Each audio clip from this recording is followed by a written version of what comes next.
Have you ever felt invisible? As if the light within you had dimmed in the eyes of someone you deeply care about? Perhaps it's a partner who no longer listens, a friend who takes your kindness for granted, or a workplace where your efforts go unnoticed. It's a feeling that cuts to the core, leaving you questioning your worth and significance. Imagine this. You pour your heart and soul into a relationship, a friendship, or a job, giving the best of yourself, yet instead of appreciation, you're met with indifference. The warmth you once felt is replaced by a cold, silent void. You start to wonder, was it something you did? Are you no longer enough? But here's the truth. Your worth is not measured by how others treat you. In Zen Buddhism, there's a profound teaching. A lotus does not bloom in barren land. The lotus doesn't seek approval from the muddy waters around it. It flourishes because it draws strength from within. Today, I want to share an inspiring story with you. A story of a seeker who, when faced with rejection, discovered the transformative power of silence, detachment, and self-respect. It's a story that will not only resonate with your struggles, but also guide you toward reclaiming your peace and awakening your inner strength. Stay with me. Together, we'll explore how shifting your perspective can transform not just your relationships, but your entire life. By the end of this journey, you'll see that what feels like rejection is often the beginning of something far more profound, the realization of your true potential. Let's begin. Part 1. The Lotus and the Barren Land. In Zen philosophy, the lotus flower is celebrated for its ability to rise above muddy waters and bloom with unmatched beauty. This resilience is not born from the environment's purity, but from the lotus's inner strength. Yet, even the lotus requires certain conditions to thrive. What happens if the soil it depends on becomes barren, incapable of supporting life? The answer is simple. It must adapt or wither. Similarly, when you find yourself in an environment where your worth goes unrecognized, it's a call to reevaluate where you place your energy. The story of a devoted seeker illustrates this truth. The seeker dedicated their life to serving others with unwavering kindness and wisdom. They provided guidance to those in need, always ready to lend a hand or a compassionate ear. Initially, their efforts were met with appreciation, and they felt a deep sense of fulfillment. However, as time passed, things began to change. The same people who once sought their wisdom started to treat it as ordinary, even expected. Their gratitude faded, replaced by a sense of entitlement. The seeker's words were ignored, and their presence seemed almost invisible. Confusion and heartache began to settle in their heart. Had they changed? Or had the people around them simply stopped seeing their value? Struggling with these questions, the seeker turned to their Zen master for guidance. After listening attentively, the master posed a simple yet profound question. When you pour water into a cup that is already full, what happens? It overflows, the seeker answered, puzzled by the simplicity of the question. Exactly, the master replied. You are pouring your energy into a space that can no longer hold or appreciate it. The problem is not with the water or the cup, it is with the mismatch. It's time to redirect your essence to where it can be valued and nurtured. The seeker began to understand. Their worth was not diminished because others failed to see it. Instead, the lack of appreciation was a reflection of the environment, not of their intrinsic value. Just like the lotus cannot bloom in barren soil, they needed to find fertile ground, places and relationships where their contributions could be cherished and their spirit could thrive. This realization was not about walking away in bitterness, but about honoring their own energy.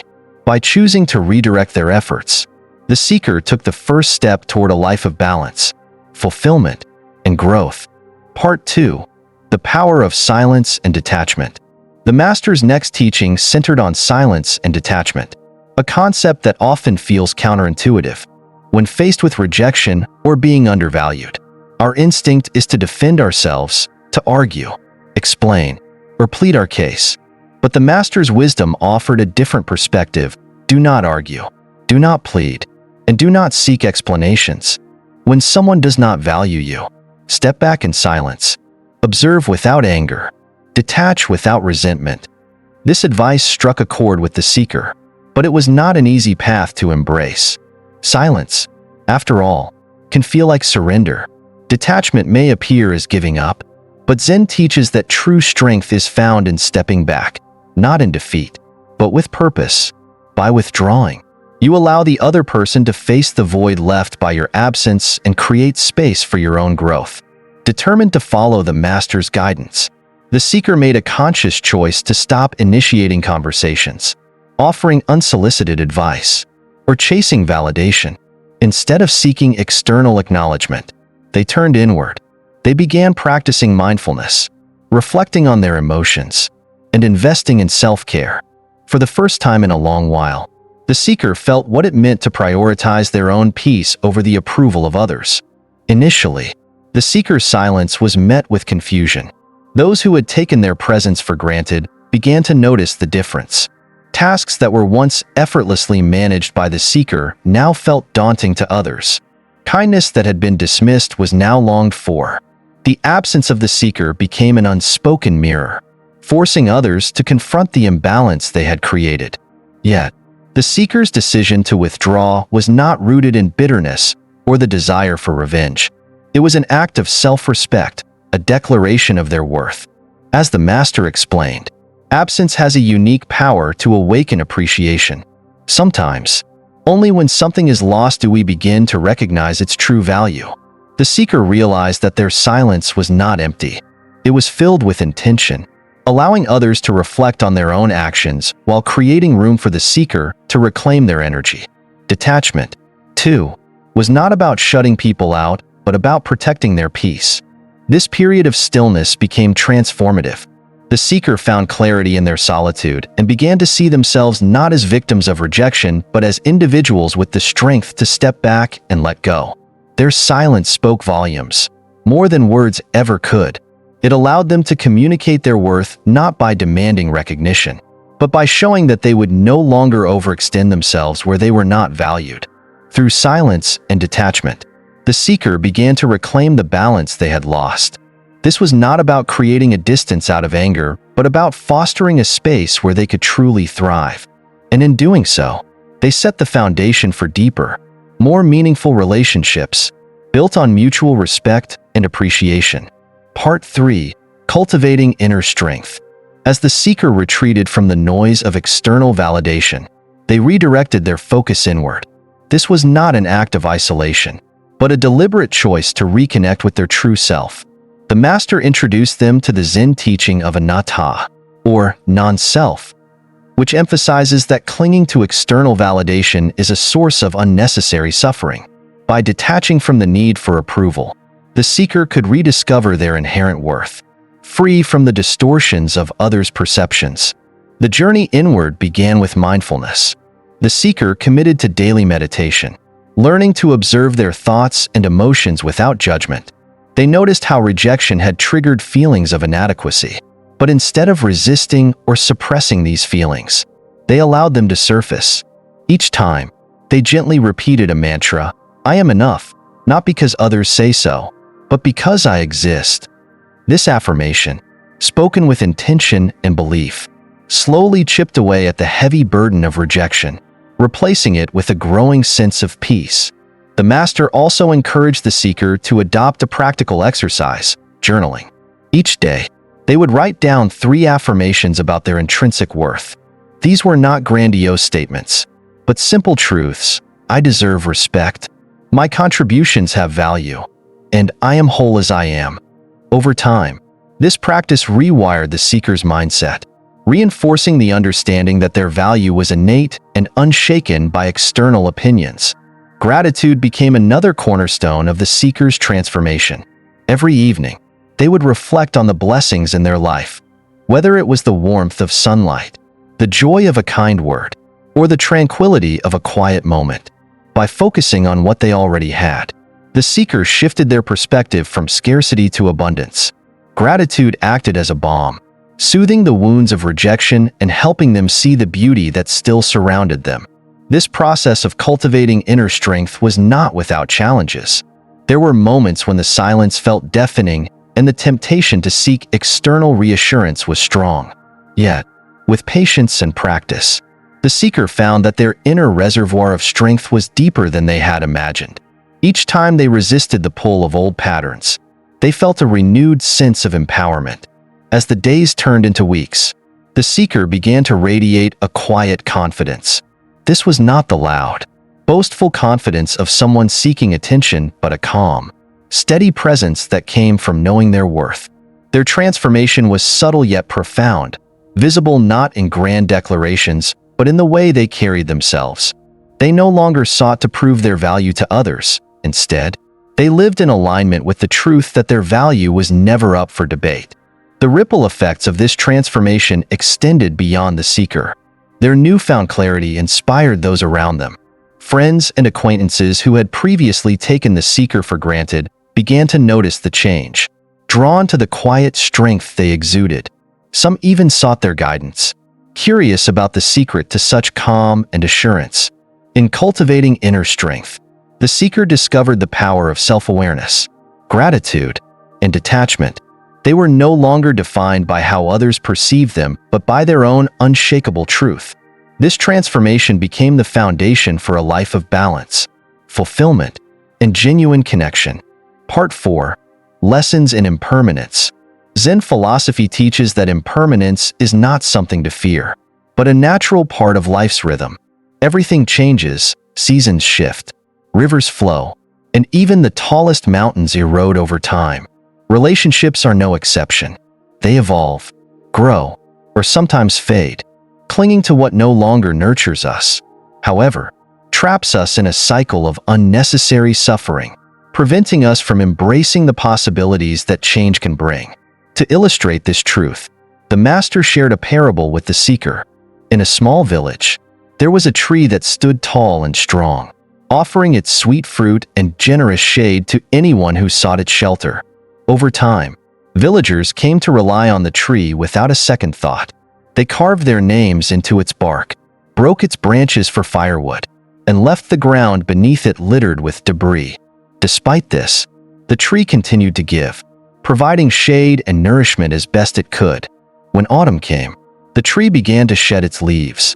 It did not resist this change or cling to the last remnants of its summer beauty. Instead, it let go gracefully, knowing that this shedding was essential for its renewal.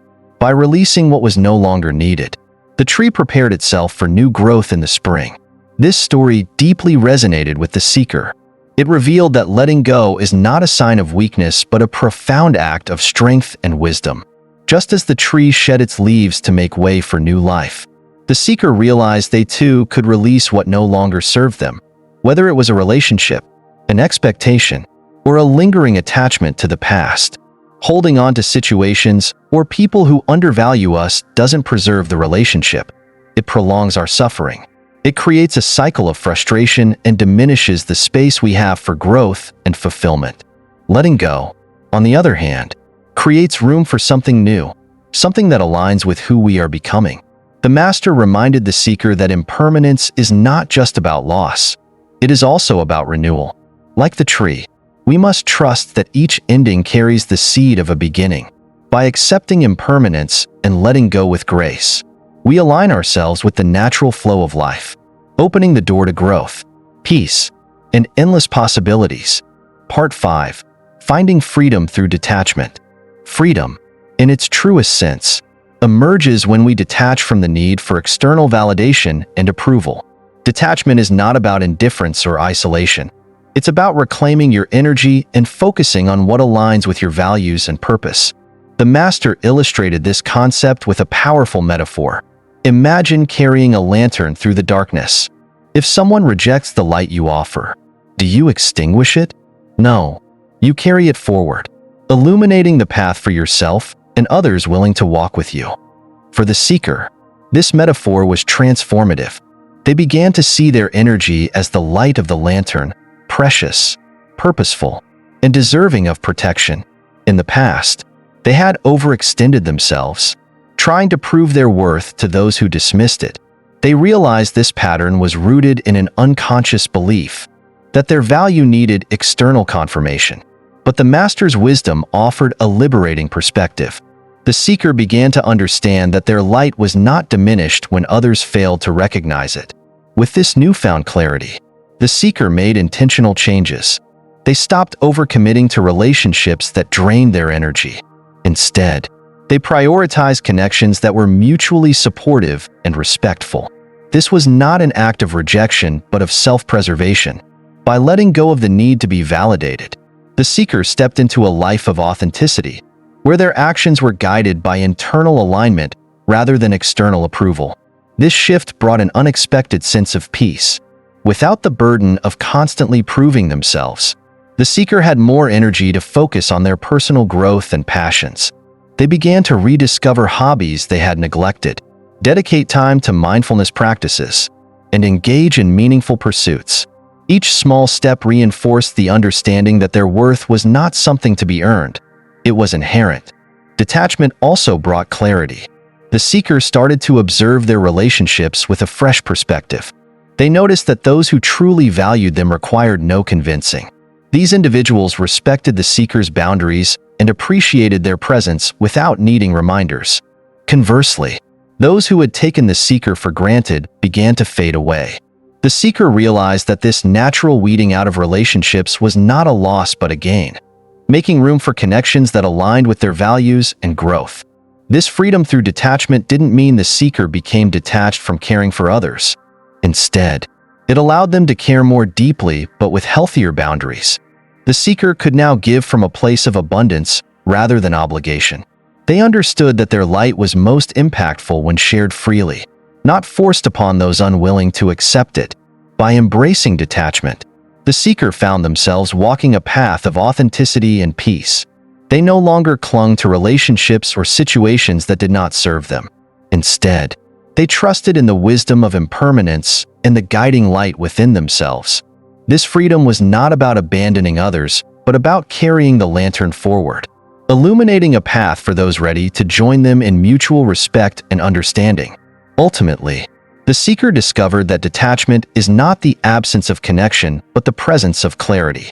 It is about choosing to invest in what truly matters and letting go of what is not, creating a life that reflects their true self. Part 6. A ripple effect of self-worth. The master's wisdom about self-worth as a ripple in a pond resonated deeply with the seeker. When you value yourself, the master had said, you send waves of respect and balance into the world.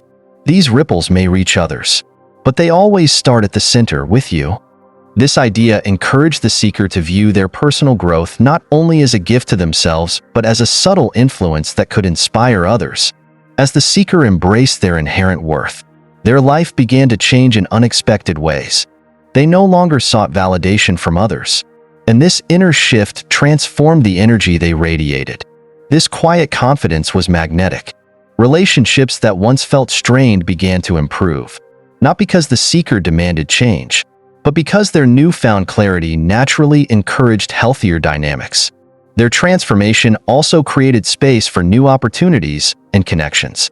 People who aligned with the seeker's values were drawn to their authenticity. These individuals recognized the seeker's light without being asked to, and the relationships that formed were marked by mutual respect and understanding. What stood out most to the seeker was how their journey inspired others. Friends and acquaintances began to reflect on their own behavior, seeing the seeker's peace and confidence. Some started to question their own patterns of undervaluing others or themselves. The ripple effect was subtle but profound, planting seeds of change in those around them. The master's lesson was clear. Self-worth is not selfish. When you honor your value, you not only elevate your own life, but also create a model of respect and balance for others to follow.